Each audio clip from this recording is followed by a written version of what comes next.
welcome to the Universalist Church, in which love is the spirit. We are glad you are here in the sanctuary, or anywhere in the world, visiting or returning after a time away.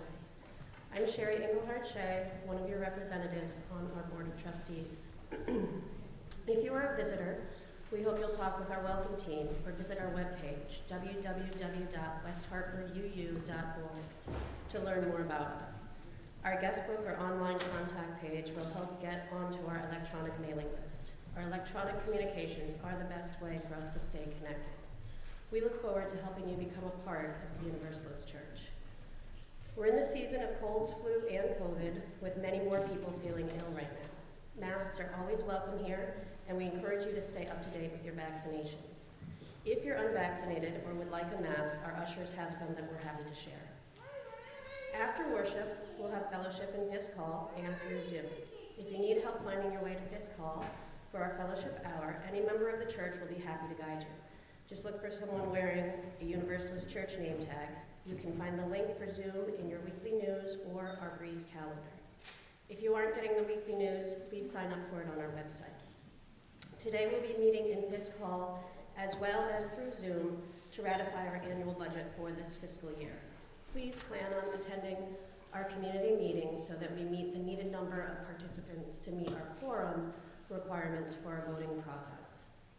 I now invite you to take a moment to make your mobile phones silent, turn off your email, put away your keyboards, and settle in for worship.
If you have a home chalice, for all those viewing us from afar, please pull it out and light this chalice with us.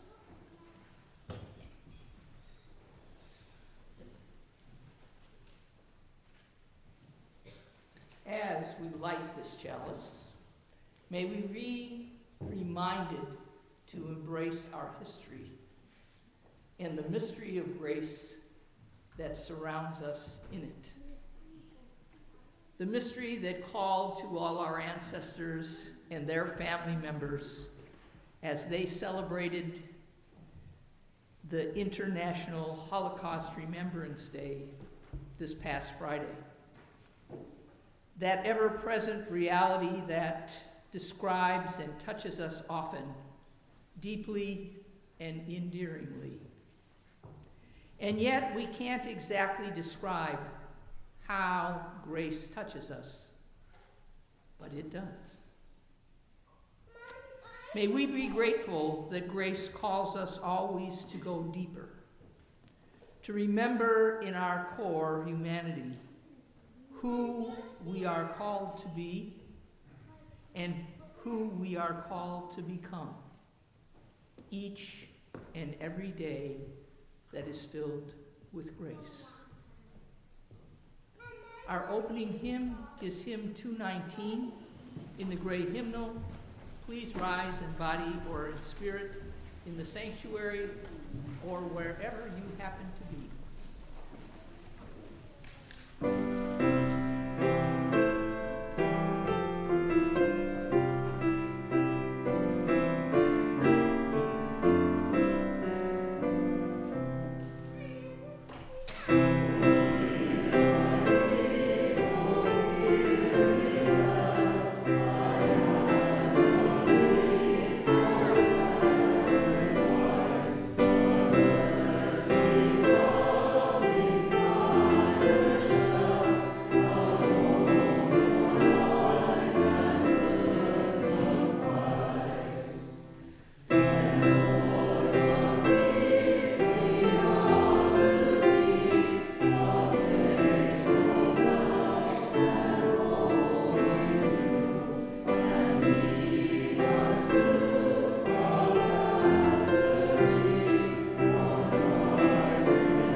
Standing and join me in speaking the words of our affirmation, our covenant, as printed in the order of service. Love is the spirit of this church, and service is its law. This is our great covenant, to dwell together in peace, to seek the truth in love, and to help one another. Please be seated.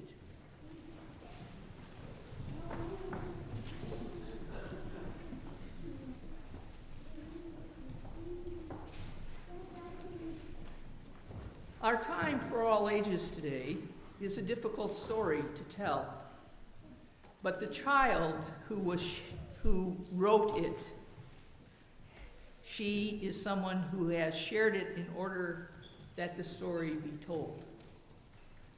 It is a story about a little girl named Suzanne who lived in Paris. She remembers loving being a 6-year-old girl in the city because there was so very much to do and to enjoy. Suzanne used to walk along the Seine River and run it across all the bridges that crisscross that river in the city. Her mother used to put her on the carousel and she would ride up and down and up and down on the really gorgeously designed horse. and she and her mom watched the marionettes in the park. Suzanne described her life as lovely and cultured. She remembered going to preschool. She also remembered she didn't go to that preschool very long. Suzanne remembers her life changing little bit by little bit, very slowly almost.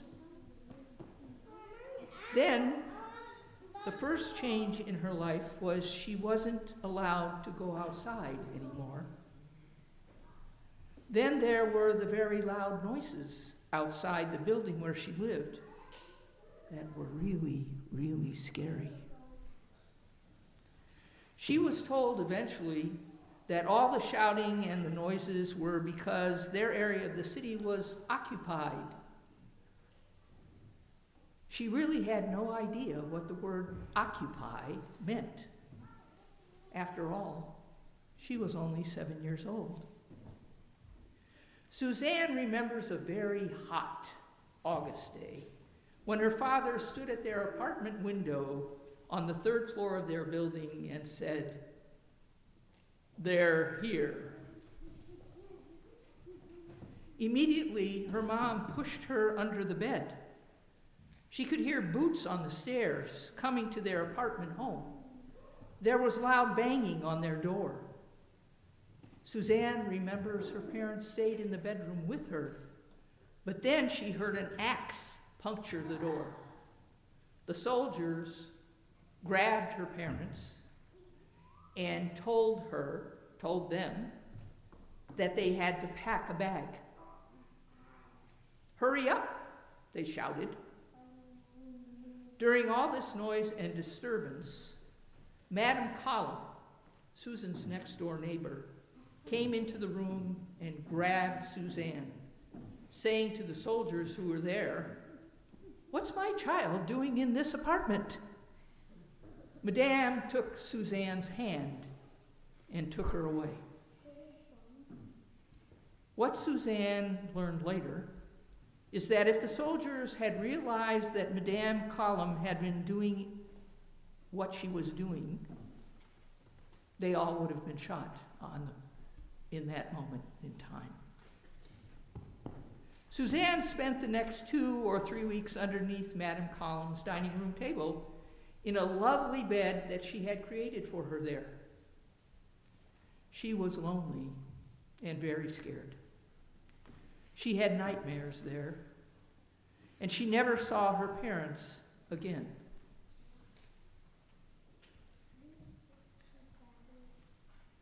Suzanne was one of several thousands of children during the years between 1931 and 1945 that were corralled into different places and held in those places. The death toll exacted by the Nazi regime on Jewish children in Europe is one of the most appalling chapters in the history of the Holocaust. The Nazis targeted all Jews for death, but the mortality rate for children was very, very high. Only 6 to 11% of the European pre-war Jewish population of children survived. Suzanne is one of those children, and she is grateful every day that she was provided the grace to call herself a survivor, that she had a Madame Collum to store her under a dining room and take her out to a farm in a remote village. Suzanne's hope in sharing her story is that no child will ever have to experience something like this ever again. May Suzanne's wishes come true. Let us sing our children out for Sunday.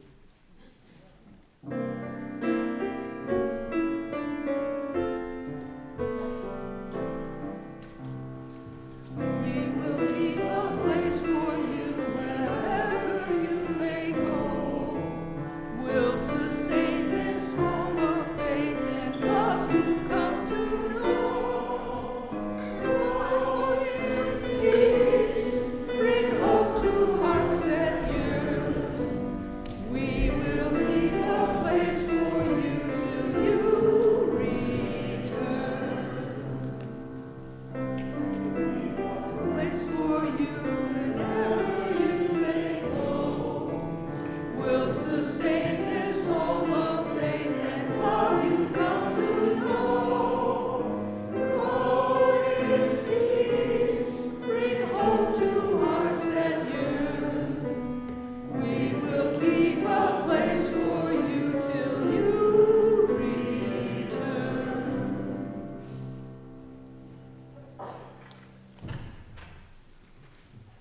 voluntary offering, the sharing of our resources for our shared work as a religious community, is a spiritual practice here.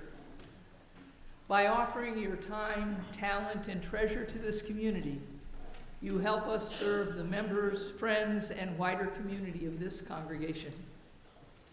As part of that service, we share our general offering each week with organizations that do work in the world that bring us ever closer to creating the beloved community. This month, we share our offering with Trans Voice and Visibility 365, known out there in the community as TV 365, a ministry dedicated to uplifting and supporting the well-being of transgendered individuals and service coordination and support. This ministry also works to support and collaborate with relevant support groups and service providers. Their emphasis is on those most underserved, neglected, victimized, and oppressed. This includes, but is not limited to, transgender people of color, those with disabilities, trans youth and elders, immigrants, documented and undocumented, low-income trans folk, and those who've been victims of crime. So to give electronically today, please use the QR codes in your order of service, the links in the description on your computer, or those on our website to make your donation to this offering. Here in the sanctuary, our offering now will be gratefully received.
I bless this treasure and the time it took to give it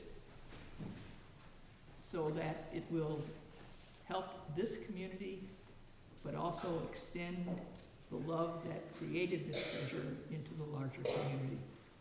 Amen.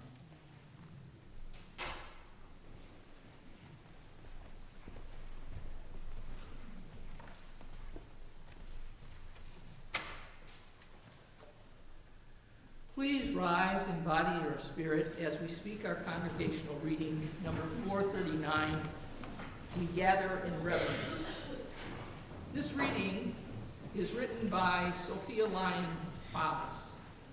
Sophia, for more than 80 years as a professional educator, practical theologian, and author, strove to create a theology that restored human emotions and human experience to their rightful place as foundational building blocks for an enlightened liberal faith.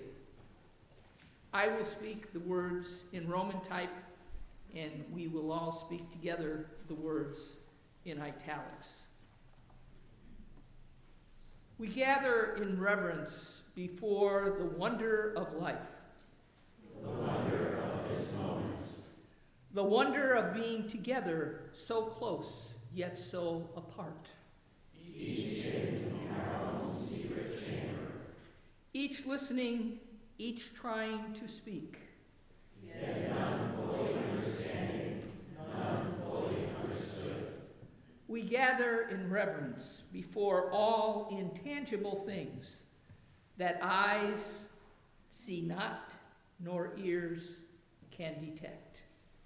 That hands can never touch, that space cannot hold, and time cannot measure. Let us sing together our doxology.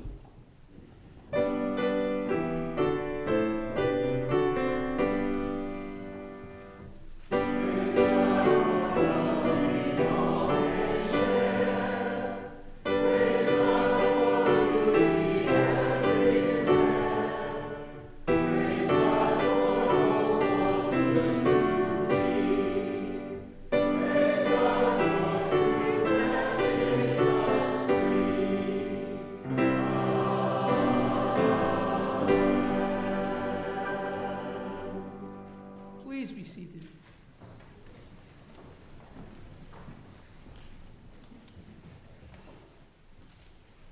This morning I have a mixed bag of news from the congregation. Julio M. Jr. had stomach surgery this past Thursday. He is recovering in Manchester Hospital and would appreciate your prayers and thoughts.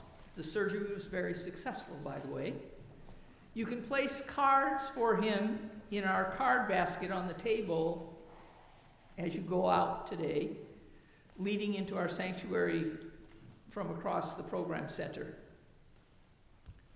Jen K. is having outpatient shoulder surgery, say that 15 times fast, this coming week.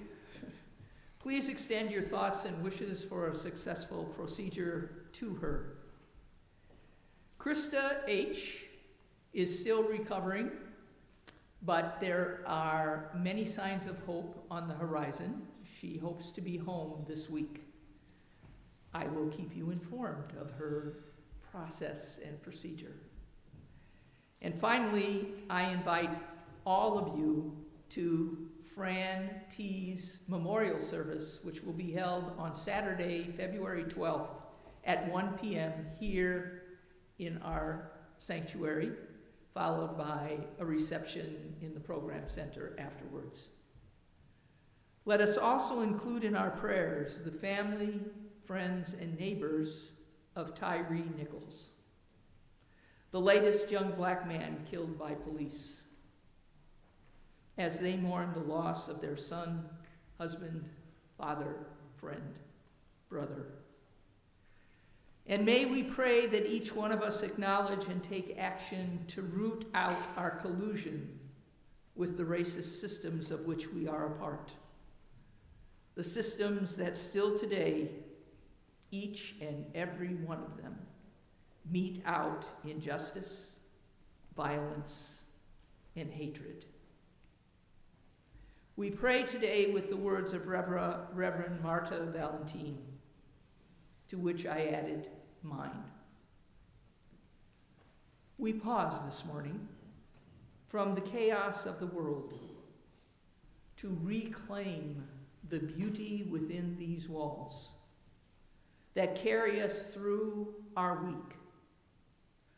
We lift this community onto our shoulders with pride and grace-filled expectations for our children and our children's children. A grace that comes through the pages of our human history to teach us that taking pauses can be critical in our spiritual lives. Pauses that allow grace to slip in. And now, please join me in moments of silence.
May our week ahead allow us to take moments so grace can truly slip in.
Our first reading today is adapted from To My Beloveds by Jennifer Bailey.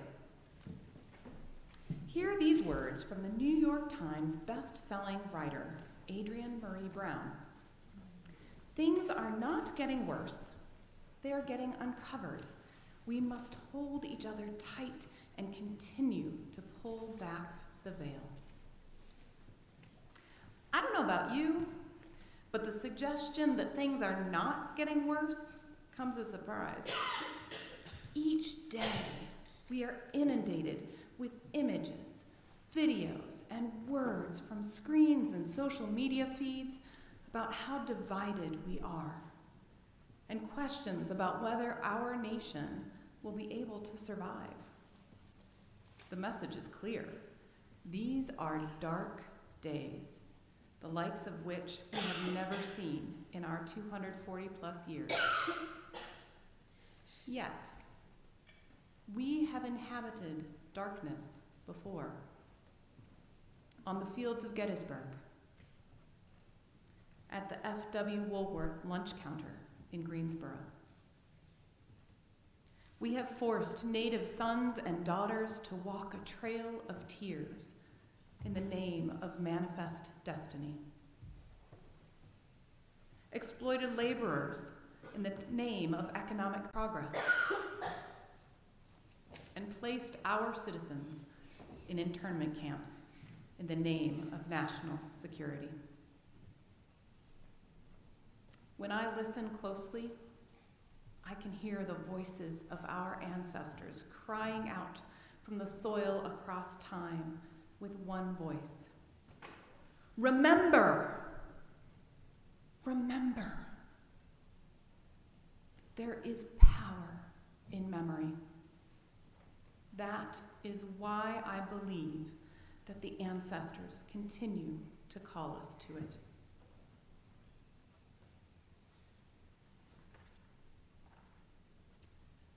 Our second reading is from The Way of Grace by Miranda McPherson. Grace. It is such a simple and beautiful word, a word that tends to lighten our mood and inspire us when we hear it. Regardless of our spiritual background, and even if we have not been interested in spirituality as such, we can recognize something that has been here all along. In the background of our awareness, and arising more explicitly in our transitions and transformations.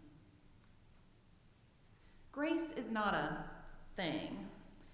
It's not something we can touch, although we may feel touched by it. It's not something we see, although we may very well see the effects of grace on ourselves and others. It's not something we can hear, yet we may feel called by it. And it's not something we taste, yet there is some particular sense to it, and some tastes may remind us of its presence. Further, grace is not an emotion, although it may produce many emotions, even profound states of feeling. It is not a thought, though when we have experienced it, we are likely to have a lot of thoughts about it.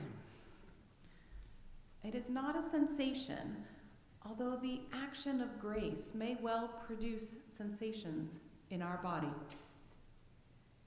To find the realm of grace, we need to look deeper, beyond the usual categories by which we navigate this world. Clearly, as with all the most important inner elements of being a human being, grace is something subtle and found in the deepest places of our hearts, in the very fabric of our consciousness. Its presence is unmistakable, and we do indeed learn to recognize the sensory signals that let us know we are in proximity of this mystery.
Our song, Ani Ma'amin, is an ancient Hebrew affirmation of faith.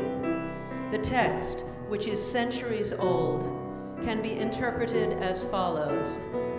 I believe in God, in a greater truth, and in things greater than this world, in spite of all that has happened. I believe that the Messiah will come, and he will find me waiting.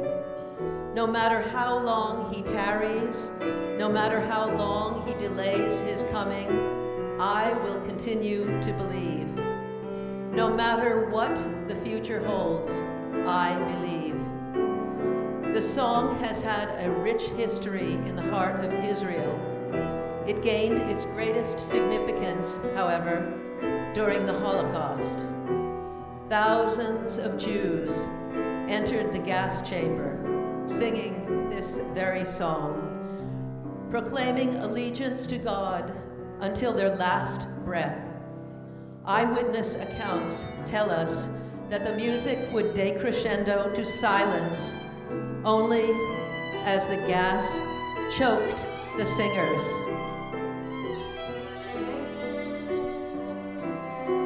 No matter how long he tarries, he will find me waiting. Today we sing Ani Ma'amin out of respect for the faith for which so many millions of children died. Today we sing Ani Ma'amin, knowing that if we join hands and hearts and voices and sing the songs of those who suffer, we will learn that while we may be different, we are all truly beautiful. And if we, the children of the world, value all other children as beautiful people, we can prevent such atrocities from happening again in our lifetimes. This is why we sing. This is what we believe.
The question I pose before you today is, when are moments of grace? Was that a moment of grace? I am certain I drove my parents to the brink many times because of my endless questions. By golly, I often drive myself to that same brink. My mind just works that way. The idea of grace fascinated me, has for years. That word, that idea, was in my 4th grade vocabulary list, but never could be explained well by all the adults that surrounded me. So, as was my precociousness that has been retained up to this very day, I just kept asking and trying to discover its true definition. And so, in our service, we have already heard a few explanations of exactly how grace might work or be a part of our daily lives. We've heard it in our story. We've heard it in our music. We've heard it in our readings. Suzanne experienced grace through her neighbor, Madame Collin, as did thousands of children between the years of 1933 and 1945. Suzanne also experienced grace through her grandmother, because at the end of Suzanne's story, as she's explaining how she left the farm where she lived with the goats in the barn to stay warm, she says her grandmother from East Castle came to pick her up 2 years after the war ended, by the way, because they were so remote, they didn't know the war had ended. So, was it grace that allowed Suzanne to understand what really happened to her? Perhaps. Jennifer Bailey in our first reading speaks to the voices of our ancestors that call upon us to remember, to take Adrienne Marie Brown's words to heart and realize that this is indeed a time to pull back the veil and to hold one another tight. I did while I watched the video from Tyree Nichols yesterday and Friday. In our holding of one another, are we expressing grace, demonstrating its power in our lives? And in our third reading from Miranda McPherson, she notes that grace is something subtle, something found in the deepest places in our hearts, in the very fabric of our consciousness. Its presence is unmistakable, and we do indeed learn to recognize its sensory signals that let us know we are in the proximity of this mystery. So, were all these examples of when grace comes into our lives? Perhaps. I'm going to suggest today we have multiple moments that we do experience grace touching our lives. Our history as a human race offers us many insights into grace. I'm further going to posit, from my experiences as a minister, a chaplain, an educator, and a mystic, that one of my core beliefs is that grace and surrender are intertwined. That surrender is a deeply intentional and profound action that provides the space, the moments for grace to slip in and be present. Even if, in those exact moments, grace itself is unrecognizable to us. I want to use 3 views from history that this intertwining of surrender and grace can and do deliberately leave us with questions to ponder about grace and when it is there or not. The first view is from Elie Wiesel. In the re-release of his 1955 French translation of Night into English, in the preface he wrote, he notes the harrowing story of the night he stood by silently, watching his father being beaten to death in Birkenau concentration camp. How his father called out to him, saying, "Elijah, my son, come here. Come here, I have something to tell you. Come, don't leave me alone." Accompanying his father's cries, Eli wonders in his amazing and horrendous reflections within the book Night if his father's plaintive, harrowing voice, one that went on piercing the silence and calling him, nobody but him, were in fact the moments that allowed Eli the ability to write, to say the words that needed to be spoken out loud, to give voice to this reflection, which Eli writes in the book. Quote, "I only know that without this testimony, my life as a writer, my life, period, would not have become what it is. That of a witness who believes he has a moral obligation to try to prevent the enemy from enjoying one last victory by allowing his crimes to be erased from human memory." None of us has ever experienced anything close to this level of horror. Eli survived, and in his survival, he continually asked if it was so that he could give meaning to that survival.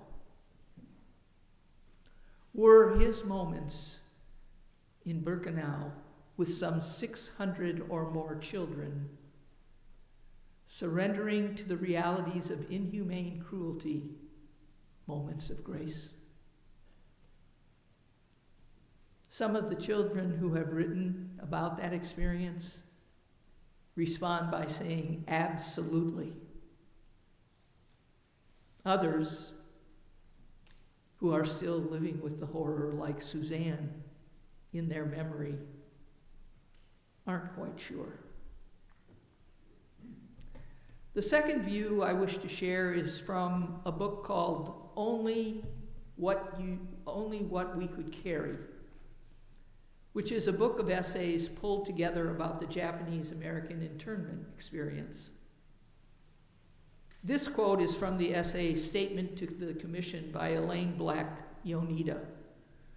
Elaine Black Yoneda was a civil rights worker and someone who worked to right the wrongs of the internment with her husband. Elaine notes, "Contrary to common belief, the internment of enemy aliens during World War II was not limited to Japanese Americans, the West Coast, or even the United States.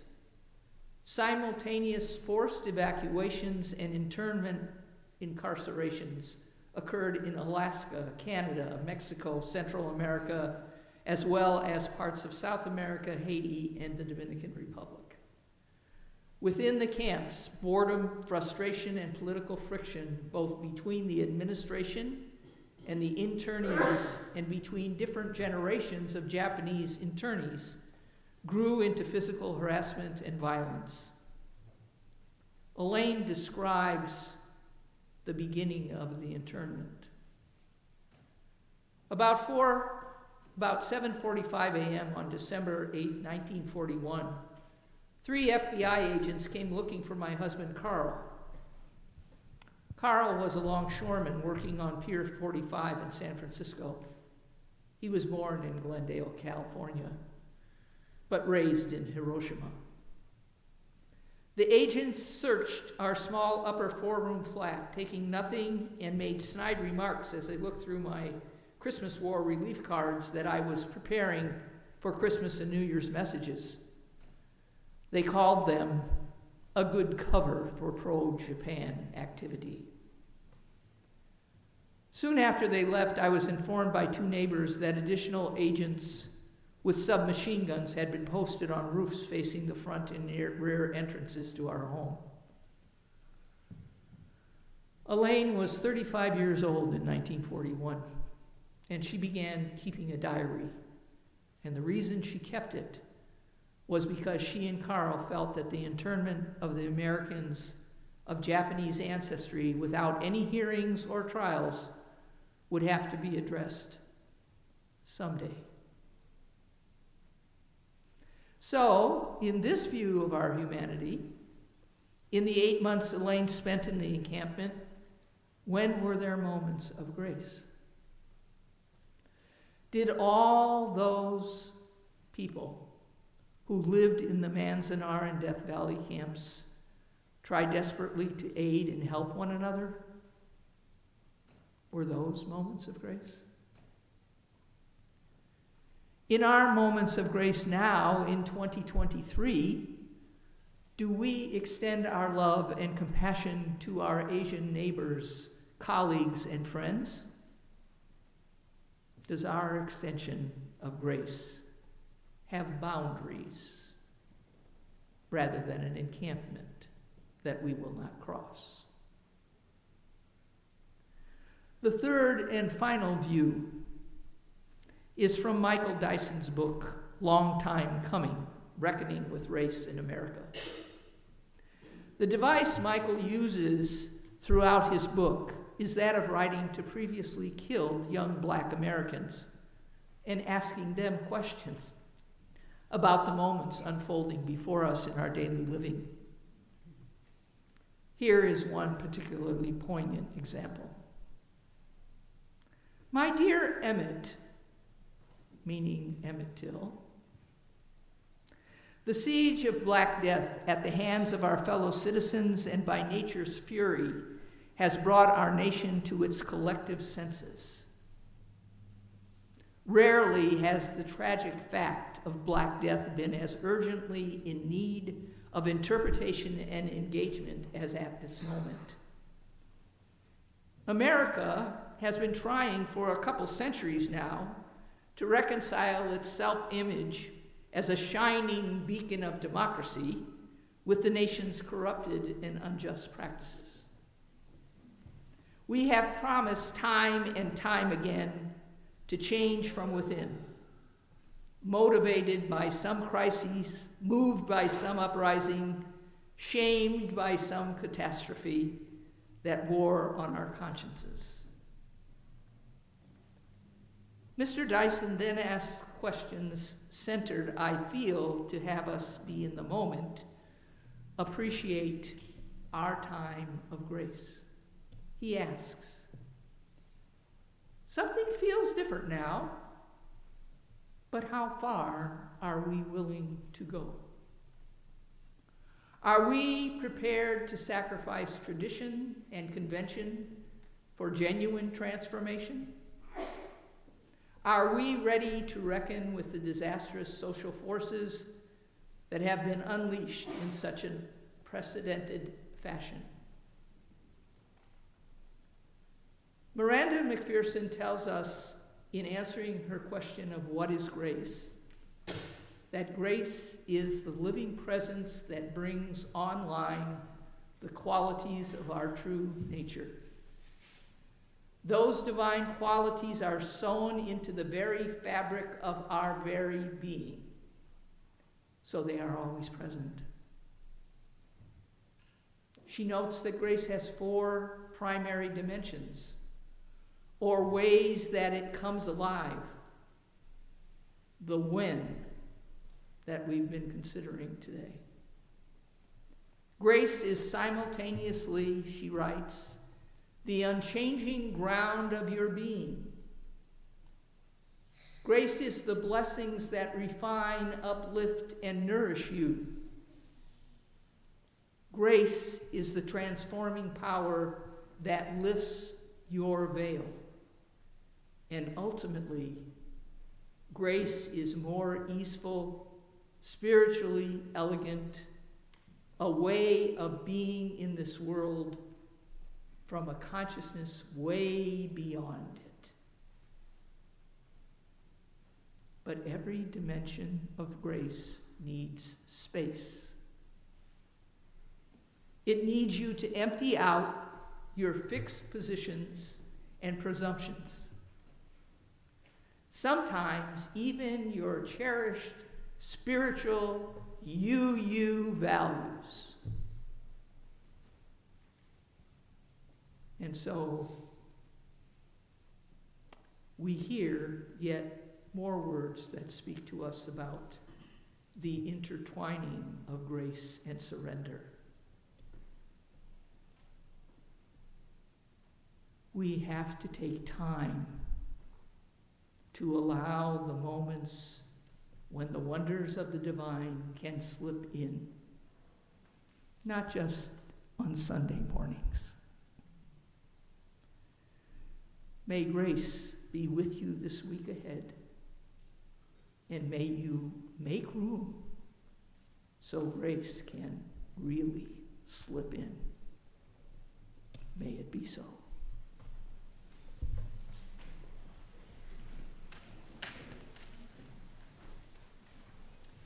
Please join us in singing our closing hymn, 307, The Human Touch Can Light the Flame.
Now speak together our unison benediction.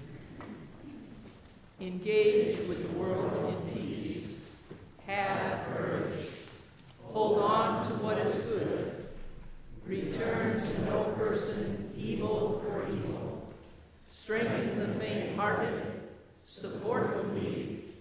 Help the suffering. Honor all beings. Please remain for our postlude.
Please don't forget the budget meeting in Fisk Hall.